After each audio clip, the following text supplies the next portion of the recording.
Monday. It's good to see you all here. We have another busy week. When is it not a busy week here at the White House? As you all know, we'll be traveling to Michigan tomorrow. I know the president's really looking forward to it.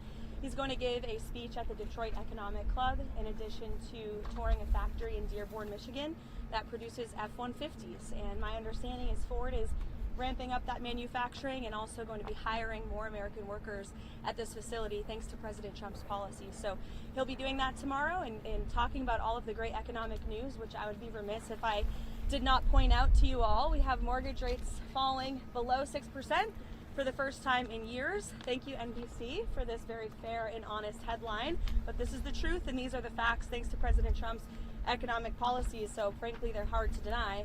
And then again, we have the Washington Examiner out this morning with gas prices. The national average has fallen to $2.79 per gallon for the first time in nearly 5 years. So these were two of the biggest pain points for the American people, as you all know, under the previous administration. Gas prices, mortgage rates, interest rates, all things that this administration is committed to seeing fall. In addition to prices, we know core inflation is at its lowest point as it has been in 5 years. And so these economic policies are really coming into fruition now that we're in 2026. And we'll be seeing more tax cuts into the pockets of the American people later this spring as well. So it's all good news on the economic front, and I know the president looks forward to talking about that tomorrow in Michigan. I'll take some of your questions today. Does the president think that the Fed chair should be in jail? Thank you so much, Caroline.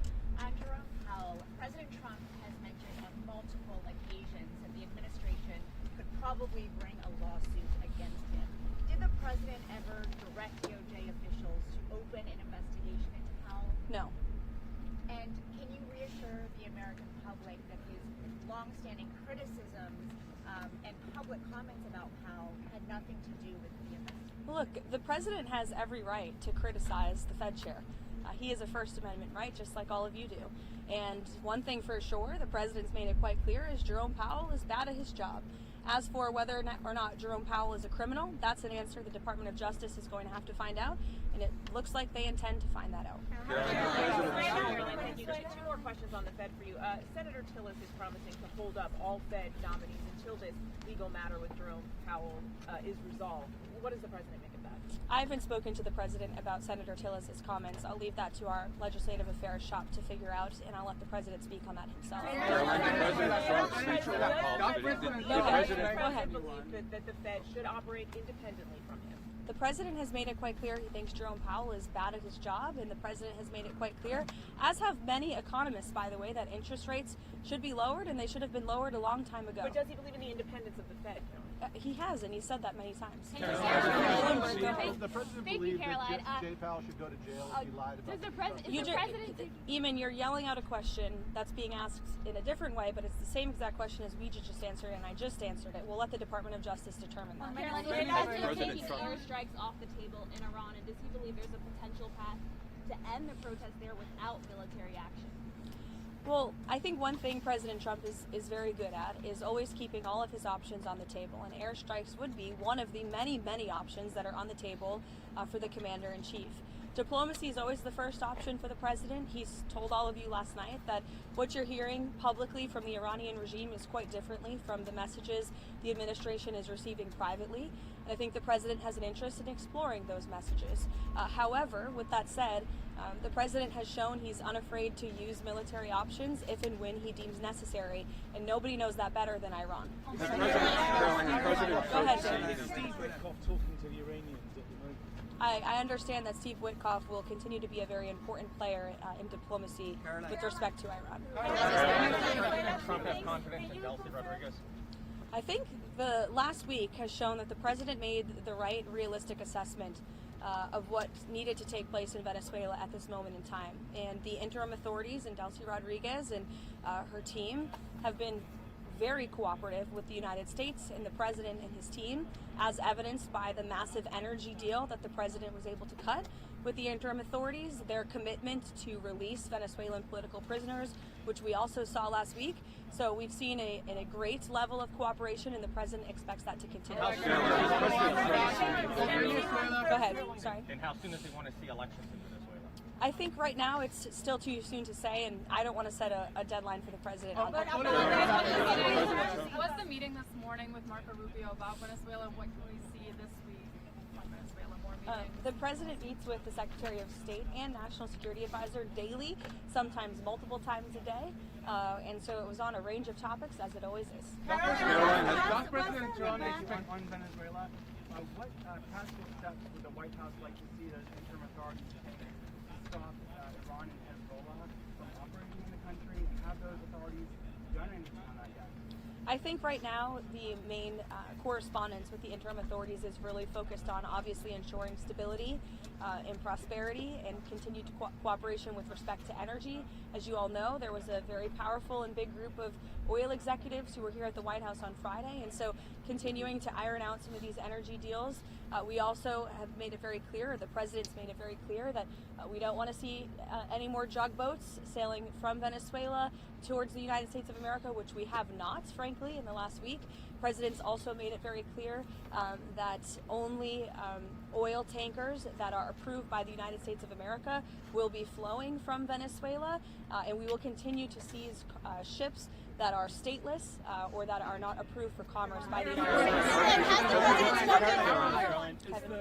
Back to Iran, is the objective in these discussions with Iran still complete denuclearization, or what else is the president looking for as he, engages in these discussions? Well, he's made it quite clear he certainly doesn't want to see people being killed in the streets of Tehran, and unfortunately that's something we're seeing right now. Kelly. Has Witkoff spoken with Iranian officials? I'll get to you, don't worry. Has Witkoff spoken with Iranian officials today, and has President Trump spoken with Elon Musk about the internet situation there as well? I understand he has spoken to Elon about that, yes. He talked to all of you about that on the plane last night. What was your first question, Kelly? Has Witkoff spoken with Iranian officials today? Could you give any updates on those conversations? I haven't spoken with Mr. Witkoff today about that, but we can certainly get you an answer. Archbishop Coakley is here. President Yes, Trump is meeting with Archbishop It's of Coakley. great interest to you, I'm sure. Absolutely, and they may be speaking as we're speaking. Can you give us a preview of what they'll be talking about, or will there be a readout as well after they're done of what they discuss? I can see if the president will provide you a readout. How's that? Yep, sounds good. And also, President Trump, has he seen the video put out by Jerome Powell on Sunday? And if so, what's his reaction? That video was put out after I was with the president when Air Force One landed last night, I believe. So I was no longer with him when that video came out. I don't know if he's seen it. Does the president have a dateline, a timeline? No, he has not set a timeline, but it's definitely a priority for him. She's asking about Greenland, and I think the president was very clear last night. He said that he wants to see the United States acquire Greenland because he feels that if we do not, then it will eventually be acquired or even perhaps hostily taken over by either China or Russia, which is not a good thing for the United States or for Europe or for Greenland as well. Let's not forget, it would not just be in the best interest of the United States, but perhaps it would be in the best interest of Greenland as well to be part of the United States and protected by the United States. I can't even finish my answer. Everybody's screaming. Go ahead, Monica. What did the president mean though last night when he said that Iran had called to negotiate and that there may be a meeting that is set up? I mean, what else do you want me to explain by that? Who called and who would be a part of that? There was an official from the Iranian government, I believe it was reported earlier, that reached out to a member of the president's very close team, Special Envoy Witkoff, expressing a far different tone than what you're seeing publicly. Secretary Kristi Noem has been front and center in response to this ICE video. Is the president satisfied with her efforts there and all of her media interviews? Yes, 100%. President Trump and I actually spoke about this last night and how Secretary Noem is doing a phenomenal job, not just securing the border, which she and the president did together in record time, but also in defense of the brave men and women of ICE who put on a law enforcement uniform every single day to protect our communities and to protect all of you and every American, regardless if they are Democrat or Republican. ICE is doing a very important job to remove illegal alien criminals from our communities. And I think it's very striking that all weekend long you had agitators and violent American citizens out in the streets of Minneapolis protesting. Protesting what exactly? Apparently they are protesting the removal of heinous murderers and rapists and criminals from a city that I can guarantee you, when you look at the list of the illegal criminals that ICE is removing from our communities every day, not a single person in those protests and not a single person standing here that works in the mainstream media in Washington, D.C. would want those individuals in your neighborhood, in your community, around your children and around your families. ICE is doing an incredibly important job that's not just important to our homeland security, but our national security. And this administration will continue to stand wholeheartedly by the brave men and women of ICE, including that officer in Minneapolis who was absolutely justified in using self-defense against a lunatic who was part of a group, an organized group, to interject and to impede on law enforcement operations. And it's disgusting what we have seen from the left. And I think that it just shows you where the modern day Democrat Party stands today in protecting illegal alien pedophiles and rapists and murderers over law-abiding American citizens and our brave men and women who serve in law enforcement. Thank you.